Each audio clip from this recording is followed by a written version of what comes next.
சற்று முன் கிடைக்கப்பெற்ற மிக மிக முக்கியமான செய்தி ஒன்று வெளியாகியிருக்கு. KN நேரு மீது FIR, கைதாகும் ஏவாவேலு, அம்பலமானது 30% கமிஷன், 600 கோடி ஊழல். அதாவது ஒட்டுமொத்த திமுக முன்னாள் அமைச்சர்களுக்கு கைது பயத்தை காட்டியிருக்கிறார் முதல்வர் விஜய் என்றுதான் நாம் சொல்ல வேண்டும். அந்த வகையில் ஜெயலலிதா பாணியில் ஆட்சிக்கு வந்த அடுத்தடுத்த நாட்களிலேயே அதிரடியா செக் வைத்து திமுக முன்னாள் அமைச்சர்களின் தூக்கத்தை கலைத்திருக்கிறார் முதல்வர் விஜய். KN நேரு மீது வழக்கு பதிவு செய்ய அமலாக்கத்துறை அழுத்தம் கொடுத்து வந்த நிலையில் கடந்த திமுக ஆட்சியில தங்கள் அதிகாரத்தை பயன்படுத்தி காலதாமதம் செய்து தப்பித்து வந்தார் KN நேரு. ஆனால் KN நேரு மீது 3 வழக்கு பதிவு செய்ய அமலாக்கத்துறை கடந்த திமுக ஆட்சி காலத்திலேயே நோட்டீஸ் அனுப்பியிருந்த நிலையில் தற்போது அவர் மீது ஒரு FIR பதிவு செய்யப்பட்டிருக்கு. மேலும் டாஸ்மார்க் ஊழல் தொடர்பாக உதயநிதியின் நெருங்கிய நண்பர் ரக்தீஷ் தலைமறைவாக இருக்கும் நிலையில் அவருக்கு லுக் அவுட் நோட்டீஸ் அனுப்பப்பட்டிருக்கிறதா தகவல் வெளியாயிருக்கு.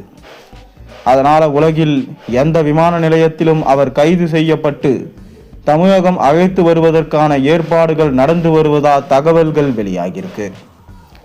மறுபக்கம் செந்தில் பாலாஜி நிலைமை மிக பரிதாபமாக இருக்கிறது.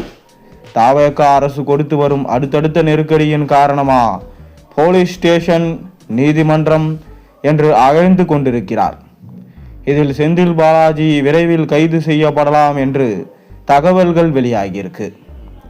அடுத்ததாக ஏவாவேலு தொடர்பாக லஞ்ச ஒழிப்புத்துறை சோதனைக்கு முன்பாகவே அவருக்கு தகவல் சென்றதை தொடர்ந்து கரூரில் அவருக்கு சொந்தமான இடத்தில் இருந்த சில முக்கிய ஆவணங்கள் வேறு ஒரு இடத்திற்கு மாற்றப்பட்டதா தகவல்கள் வெளியாயிருக்கு. இருந்தும் ஏவாவேலுவுக்கு சொந்தமான இடங்கள்ல நடந்த லஞ்ச ஒழிப்புத்துறையின் அதிரடி சோதனையில் அவரும் நெருக்கடியில தான் இருக்கிறார்.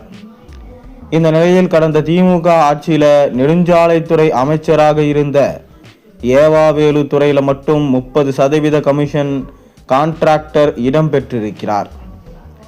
அதிலிருந்து 600 கோடி வரை முறைகேடு நடந்திருக்கிறதா தற்போது ஆட்சியில் இருக்கும் தவேக அரசு கண்டுபிடித்துள்ளதாகவும் அந்த 600 கோடியில் திமுக முதல் குடும்பத்திற்கும் பங்கு சென்று இருந்திருப்பதா சந்தேகிக்கப்படுகிறது.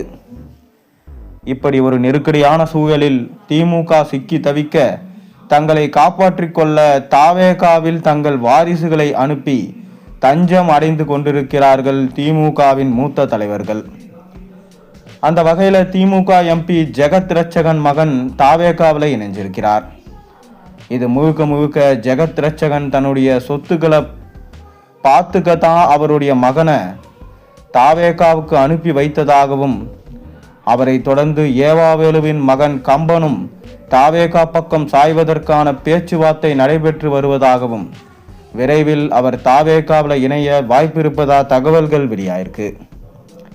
இந்த நிலையில் தவேக ஆட்சிக்கு வந்து லைட்டா அடிக்க ஆரம்பித்ததற்கு ஒட்டுமொத்த திமுக கூடாரமும் ஆட்டம் கண்டு இருக்கும் நிலையில் இன்னும் இறங்கி அடித்தா முதல்வர் விஜய் மற்றும் தவேக அமைச்சர்கள் சட்டசபையில் பேசும்போது திமுக சட்டமன்ற உறுப்பினர்கள் மேசையை தட்டி வரவேற்பு கொடுத்தாலும் கொடுப்பார்கள் என்கிறது அரசியல் வட்டாரம். இதைத் தொடர்ந்து திமுக தலைவர் MK ஸ்டாலின் இல்லத்தில் இன்று மதியம் முக்கிய ஆலோசனை கூட்டம் நடைபெற்றது. இதில் முக்கியமான சில முடிவுகள் எடுக்கப்பட்டிருக்கான். சட்டமன்ற தேர்தல் தோல்விக்கு பிறகு திமுக உட்கட்சி விவகாரங்களில் தீவிர மாற்றங்களை முன்னெடுக்க உள்ள சூழலில் வருகிற 22ஆம் தேதி கூட உள்ள திமுக உயர்நிலை செயல் திட்ட குழு மற்றும் திமுக செயற்குழு கூட்டத்தில் மிக முக்கியமான முடிவுகள் அறிவிக்கப்பட உள்ளதா தெரிகிறது. அதற்கான முடிவுகள் இன்றே எடுக்கப்பட இருக்கான். கட்சியின் கட்டமைப்பை இளைய தலைமுறையினர் நோக்கி நகர்த்தும் விதமா உதயநிதி ஸ்டாலினை திமுகவின் செயல் தலைவராக நியமிக்க முடிவெடுக்கப்பட்டிருக்கிறதா சொல்லப்படுது. அதேபோன்று நாடாளுமன்ற உறுப்பினர் கனிமொழிக்கு இணைய பொதுச் செயலாளர் பதவி வழங்கப்படலாம் என தகவல் வெளியாயிருக்கு. மேலும் கட்சியில் புதிய பொறுப்புகள் உருவாக்கப்பட்டு அவற்றுக்கு செயற்குழு கூட்டத்தில் ஒப்புதல் பெறப்பட இருக்கு. குறிப்பாக 70 வயதை திறந்தவர்களுக்கு மாவட்ட செயலாளர் பதவி வழங்கப்படாது என்ற புதிய விதியை அமல்படுத்தவும், பதவி இயக்கும் மூத்த நிர்வாகிகளுக்கு கட்சியில் மாற்று பொறுப்புகள் வழங்கவும் தலைமை திட்டமிட்டிருக்கு.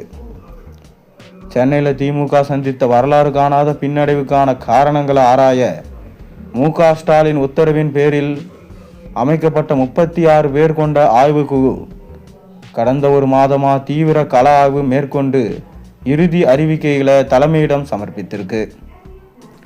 அறிவாலய வட்டார தகவல்களின்படி இந்த ரகசிய அறிக்கையில் சென்னை மாவட்ட செயலாளரும் முன்னாள் அமைச்சருமான பி.கே. சேகர்பாபு மீது கடுமையான குற்றச்சாட்டுகள் முன்வைக்கப்பட்டிருக்கு.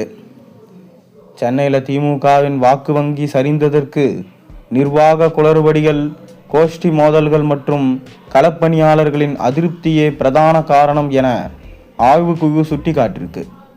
குறிப்பாக கொளத்தூர் தொகுதியில் மு.க.ஸ்டாலின் பின்னடைவை சந்தித்ததற்கும், வடசென்னையில் தாவேகாவின் எழுச்சிக்கும் சேகர்பாபுவின் செயல்பாடுகளே முக்கிய காரணம் என அறிக்கையில் தெரிவிக்கப்பட்டிருக்கு. பல ஆண்டுகளாக கட்சிக்காகவும் துறைகளிலும் உழைத்த அடிமட்ட தொண்டர்களை ஓரம் கட்டிவிட்டு தனக்கு நெருக்கமான ஆதரவாளர்களுக்கு மட்டுமே கோவில் அறங்காவலர் குழு உட்பட முக்கிய பதவிகளை சேகர்பாபு வழங்கியிருக்கிறார் என குற்றச்சாட்டு வலுவாகி வந்திருக்கு. இது களப்பணியாளர்களிடையே கடும் அதிருப்தியை ஏற்படுத்தி தேர்தல் பணிகளில் தொய்வை உருவாக்கியிருக்கு. மேலும் கொளத்தூரில் தாவேகா வேட்பாளர் வி.எஸ். பாபுவின் வியூகங்களை சரியாக கணிக்க தவறியதும் அதீத நம்பிக்கையும் தோல்விக்கு வித்திட்டதா முன்னாள் எம்பிகள் உள்ளிட்ட முக்கிய பிரமுகர்கள் தலைமைக்கு புகார் ஆதாரங்களை வாங்கியிருக்கிறாங்க.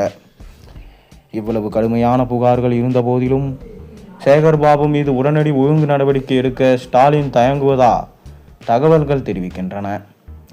சென்னையில் தாவேகா மற்றும் அதிமுகவின் பலம் அதிகரித்து வரும் சூழலில் களப்பணி ஆற்றுவதில் அனுபவம் வாய்ந்த சேகர்பாபுவை நீக்குவது கட்சியின் கட்டமைப்புக்கு பாதகமாக அமையலாம் என தலைமை கருதுகிறாங்களாம். மேலும் தேர்தல் முடிவுக்கு பின் கொளத்தூருக்கு ஸ்டாலின் சென்றபோது சேகர்பாபு உணர்ச்சி வசப்பட்டு கண்ணீர் விட்டது தலைமையின் கவனத்தை ஈர்த்திருக்கு. பிழைகள் இருந்தாலும் சென்னையை மீட்டு எடுக்க அவரது களப்பணி தேவை என்பதால் கடுமையான தண்டனைக்கு மாறா எச்சரிக்கை விடுத்து நிர்வாக மாற்றங்களை மட்டுமே மேற்கொள்ள ஸ்டாலின் திட்டமிட்டிருக்கார். எனினும் தோல்விக்கு காரணமானவர்கள் மீது நடவடிக்கை எடுக்கப்படாவிட்டால் தொண்டர்களின் மன உறுதி பாதிக்கப்படும் என்ற குரல்களும் அறிவாலயத்தில் ஒலிக்க தொடங்கியிருக்கு.